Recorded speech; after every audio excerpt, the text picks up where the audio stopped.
Hello guys, and as you can see by the title, I got another one already. So today we're going to review that after opening up, so let's get right into it. Like and subscribe if you do enjoy, and let's get into it. Oh my god, there it is. We have the 7772 Lobster Strike, and today we're going to build and review it and see all it has to offer. So let's get into the build.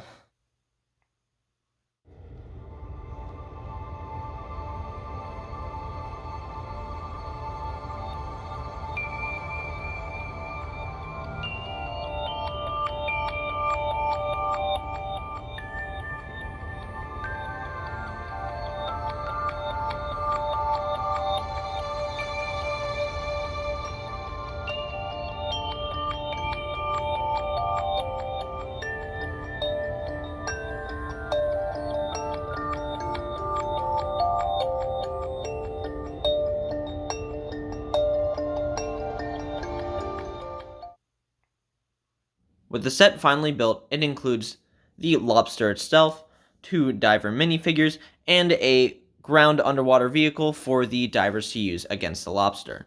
There are 2 divers in this set. One has all of the gear, while the other just has a hat, as you can see over there. This guy is completely the same as the other divers we have reviewed in this series. He has the same torso, plain legs, flippers, oxygen tank, and then snorkeling mask and helmet that every other minifigure with this full suit has. He does have this spear gun this time, which I believe they gave me in the wrong color because this one is in metallic silver, and the one in the instructions is a dark gray. I didn't mention the back printing, which you can kind of see through the oxygen tank, but all it includes is the Aqua Raiders symbol, some yellow highlights, and then the continuation of the tool belt on the back. This guy's face is interesting because it looks like he's been through some battles, a little more rough around the edges, but he has no alternate face like all the other minifigures. This is the second diver minifigure, and he doesn't have any gear except for a beanie and the usual suit.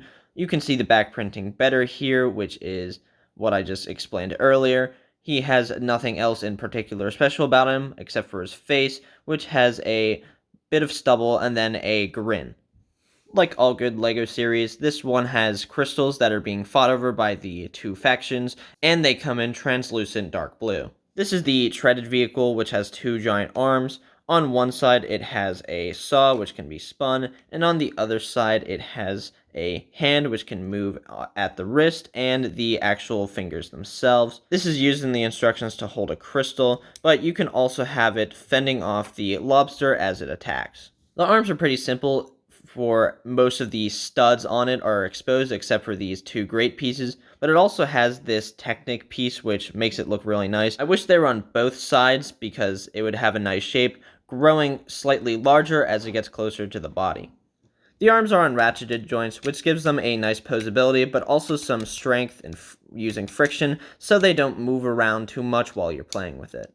On the top of the machine there is a turret which has these blue tipped blasters, which I don't know if they're actually lethal or some kind of stun thing, but I'm assuming they are using these crystals of the same color to power them.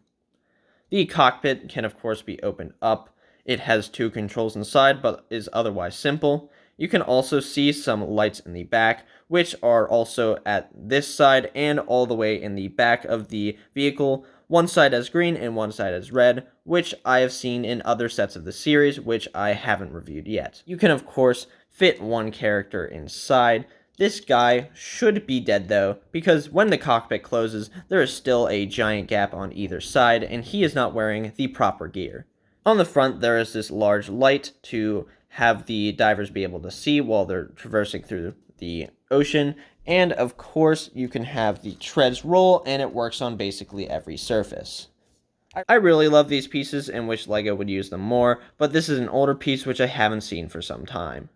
This is the lobster build of the set. It's going more with a realistic style like the Tiger Shark Attack, and unlike the Atlantis series which I reviewed earlier. The body has a lot of different shapes with these pieces as well as some spikes spread throughout, but the main part about it that I like are these 2 printed pieces which make the shell have a really nice detail on the top, and it really accents the colors well, showing why a red and black color scheme just works perfectly. The front of the head has some more red, and then some seaweed in red, as well as dark blue in the bottom to give it that realistic look that lobsters actually have. On the bottom, there are no giant teeth, but there are some red eyes that you can see there just loosely. They're kind of hard to see, and they're hidden through all the protective shell that it has, which I think is accurate to actual lobsters. The tail has two sections of posability, both using ratcheted joints which you can move up and down. I like it usually up because it gives it more height, and this tail has some more spikes, more plating, and it uses some of these red claws to give an accurate looking lobster tail.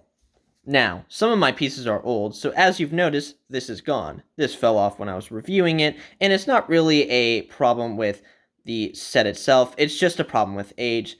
I might have to replace either of these pieces to make sure they're holding in tightly and that they're not affecting the set too much. There are 3 legs on each side, and they have 4 different parts of articulation. The first is being able to rotate around, and the other are the 2 ratcheting spots and the movement of the claw itself if it isn't loose like the ones that I got. The claws are the final portion of the lobster and are the same on both sides. This has an up and down ratcheting joint to start off, and then it has a horizontal ratcheting joint so you can move the claws out and in. The middle arm has these pieces which make it look like it has some armoring, and then there's one final section of posability before the claw where you can move this up and down or in and out depending on where you have it angled. Finally, the claws can be opened and closed as you see here. You can of course stick a diver in and have them trapped by the lobster. It doesn't have any claws like the crustaceans from the Atlantis series, but I don't really mind that as the lobster already looks great. Overall, the Aqua Raiders Lobster Strike is a great addition to the series. Once again, the animal build looks incredible and more realistic than LEGO usually does with their animals. The side build is a fun design with a land vehicle underwater, which is not usually something we get unless we're talking about LEGO Atlantis, which we did get a couple there.